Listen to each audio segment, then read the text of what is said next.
la cuestión del día es lo que está pasando en La Haya, en los Países Bajos, donde se está desatando un duelo. Donald Trump versus Pedro Sánchez. Porque te diría que está escalando este enfrentamiento en la cumbre de la OTAN. Una cumbre que empezó y terminó atravesada por este conflicto entre el presidente de los Estados Unidos y el presidente del gobierno español. ¿Por qué?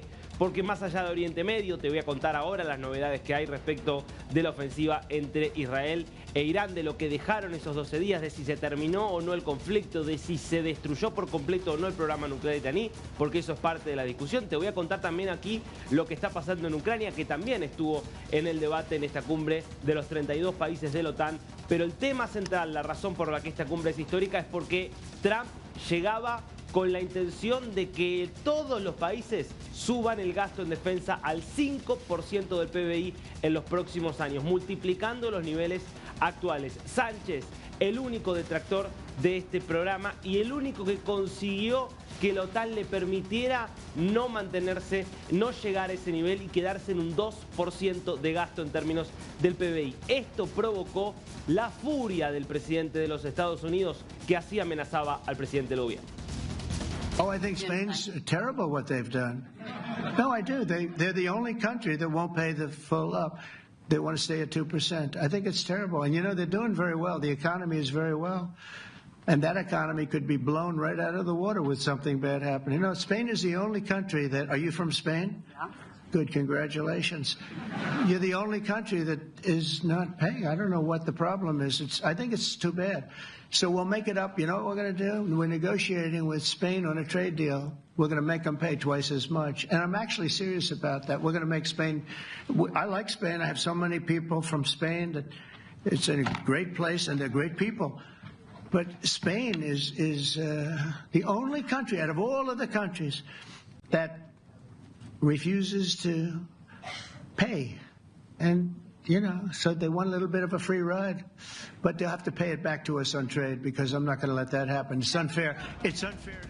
Clarísima la amenaza de Donald Trump hacia Sánchez y hacia España. Si esto se queda así, si efectivamente España es el único país de los 32 miembros de la OTAN que se rehúsa a elevar el nivel de defensa a un 5% de gasto, el compromiso que asumió en esta cumbre histórica la OTAN, porque están todos de acuerdo, salvo España, es que efectivamente ese 5% se conjugue a través de un mix que sea 3,5% gasto en defensa puro, es decir, armamento, entrenamiento militar, y un 1,5% restante destinado a infraestructura que puede ser de uso militar o no, que tenga que ver con, por ejemplo, el armado y la preparación para cuestiones de ciberseguridad, la infraestructura tecnológica, por lo tanto, quedaría contemplada de esto dentro de este 5%. Sánchez, que decía, no, yo más de 2,1% del PBI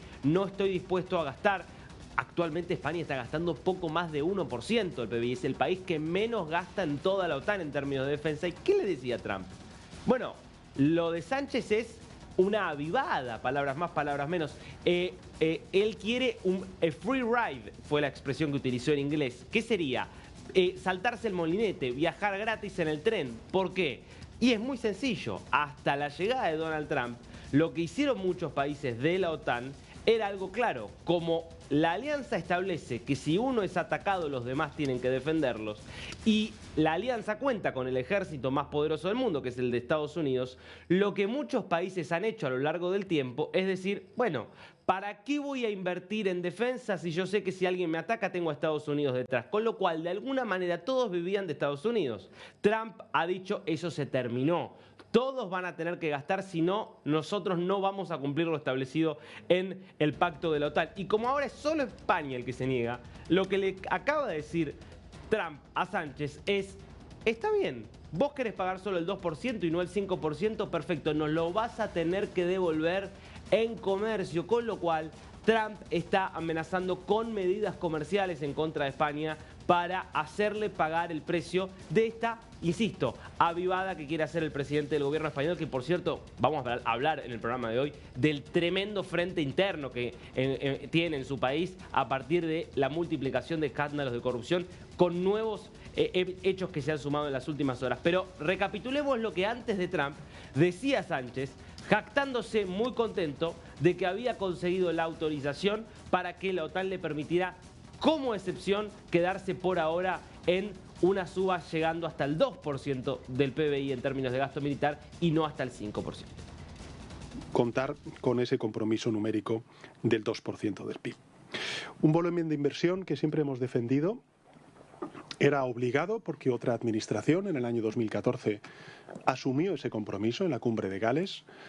España es un país serio que cumple con sus compromisos y, por tanto, aún no habiendo sido presidente entonces, entendía que debíamos llegar a ese 2%. De hecho, como saben, desde el año 2018, que la anterior administración dejó en el 0,9% del Producto Interior Bruto el presupuesto en defensa, no hemos hecho otra cosa que escalarlo hasta llegar a este 2% que tenemos previsto en el año 2025.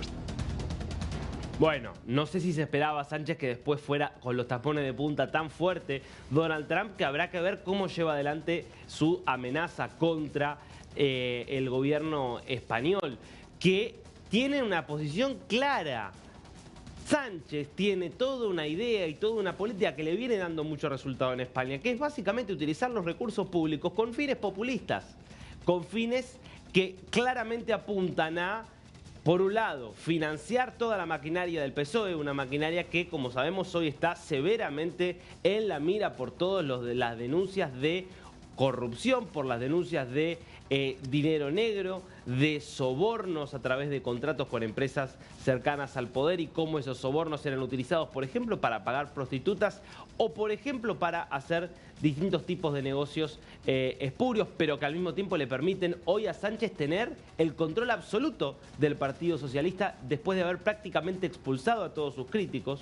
Además de que ese uso de fondos que hace hoy el gobierno español es también lo que le permite mantener contentos a los socios, porque el PSOE hoy tiene menos diputados que el Partido Popular, que es el principal partido de oposición, pero se mantiene en el gobierno porque tiene alianzas con grupos de izquierda y sobre todo con grupos regionalistas que lo que quieren es plata, es recursos. Entonces Sánchez, en vez de gastar en defensa, obviamente prefiere destinar los recursos para sostener su posición en el gobierno, que, insisto, está muy debilitada después de los escándalos de corrupción. Ahora, esto lo está llevando a enfrentarse no con enemigos, sino con sus propios socios de la OTAN. Y yo no sé cuántos países querrían estar en este momento en la posición de España de estar en la mira de los propios socios de la alianza militar más importante del mundo. Pues mirá lo que fue la foto de familia. Esto fue hace un rato, por la mañana, esto es en La Haya, la capital de los Países Bajos.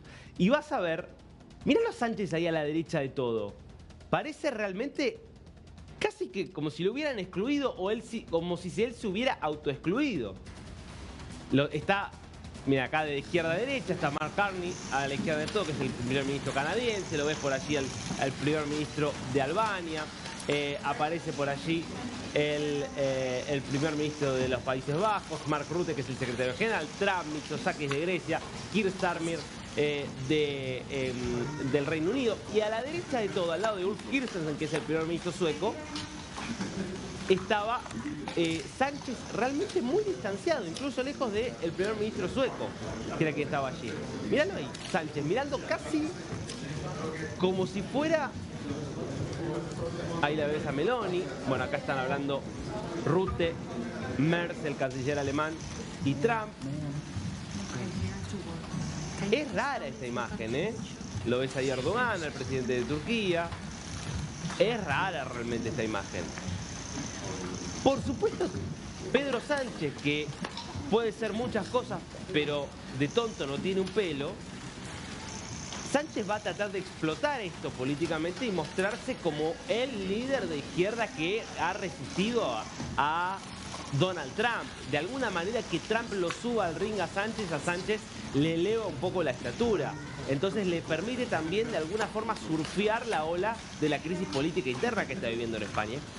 Con lo cual es probable que Sánchez esté de algún modo buscando esta situación. Ahora, cuidado, está jugando con fuego, como lo ha hecho habitualmente desde que es presidente del gobierno en 2018. Está jugando un juego que es peligroso, porque si Trump decide tomar medidas unilaterales contra España, España puede sufrir, la economía española puede sufrir como resultado de eso, y me parece que eso va a empezar a afectar a la base electoral que tiene Pedro Sánchez. Ahora, esto que es, insisto, la foto de familia de lo que es la cumbre que ya ha concluido. Están ahora las declaraciones finales, acaba de terminar el discurso de Trump, donde veías lo que decía y el mensaje que le enviaba a Sánchez. Esto ya había empezado, es una tensión que venía de antes, porque obviamente estas cumbres tienen discusiones previas donde los equipos técnicos de los respectivos gobiernos van y empiezan a acercar posiciones y a preparar el terreno para un acuerdo final o para un documento final. Y ya desde allí el gobierno español empezaba a aparecer como un problema y como un obstáculo para alcanzar el consenso y la unanimidad respecto de esta intención de subir al 5% del PBI el gasto en materia de defensa. Con lo cual ya desde el avión, fíjate, desde el Air Force One, Donald Trump había llegado a esta cumbre teniendo en claro que aquí el problema era España. Mira. That's what they should be paying, as you know. No, I should do something, and they're having a problem with Spain. They're always a problem with Spain, because Spain's not agreeing, which is very unfair to the rest of them, frankly. So the U.S. won't be increasing our GDP to 5%. We should pay what everyone else, you know, they're in Europe, we're not.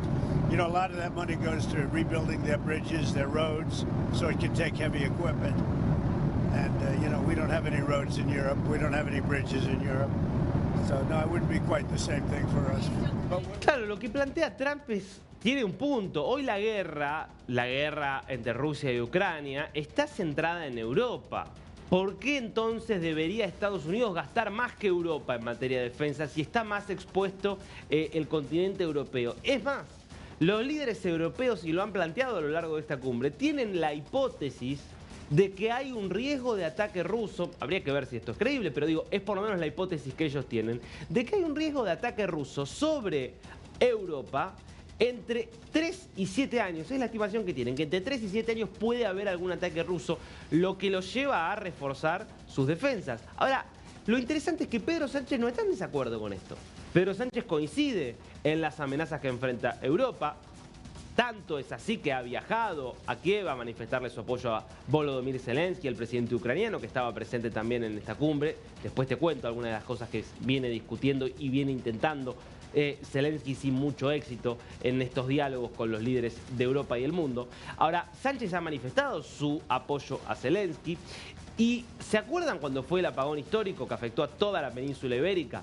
La primera hipótesis que trató de esbozar Sánchez sin sustento fue que había sido un ciberataque probablemente proveniente de Rusia. La idea era, no fue acá una falla del sistema, no fue algo que hicimos mal nosotros, sino los rusos que nos atacan por nuestra posición en defensa de la soberanía ucraniana. Ahora, lo interesante es que él tiene esa posición, pero cuando llega el momento de abrir la billetera y de comprometerse a la altura de la posición asumida, ahí Sánchez esconde la mano, se hace el distraído y dice que paguen otros. Por eso Trump utiliza esta expresión de free rider, que es un término en inglés muy preciso, no es fácil de traducir exactamente en español, pero sería la idea del que salta el molinete. Claro, el transporte funciona porque otros lo pagan. Yo, en vez de aportar para que el transporte que me lleva a mi casa o a mi trabajo funcione, en vez de poner de mi bolsillo, salto el molinete, no pago, total, va a funcionar igual. Es lo que diríamos en la Argentina, una avivada por parte del presidente del gobierno español. Pero la posición de la OTAN quedó clara. Sánchez está solo en esto.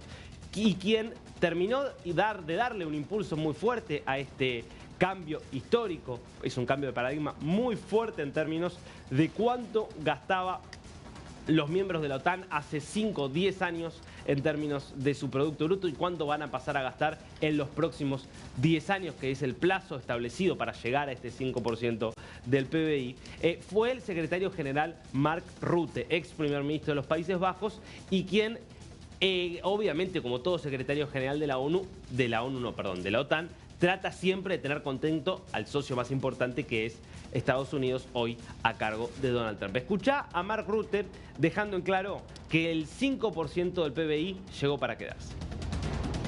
For too long, one ally, the United States, carried too much of the burden of that commitment. And that changes today. President Trump, dear Donald, you made this change possible.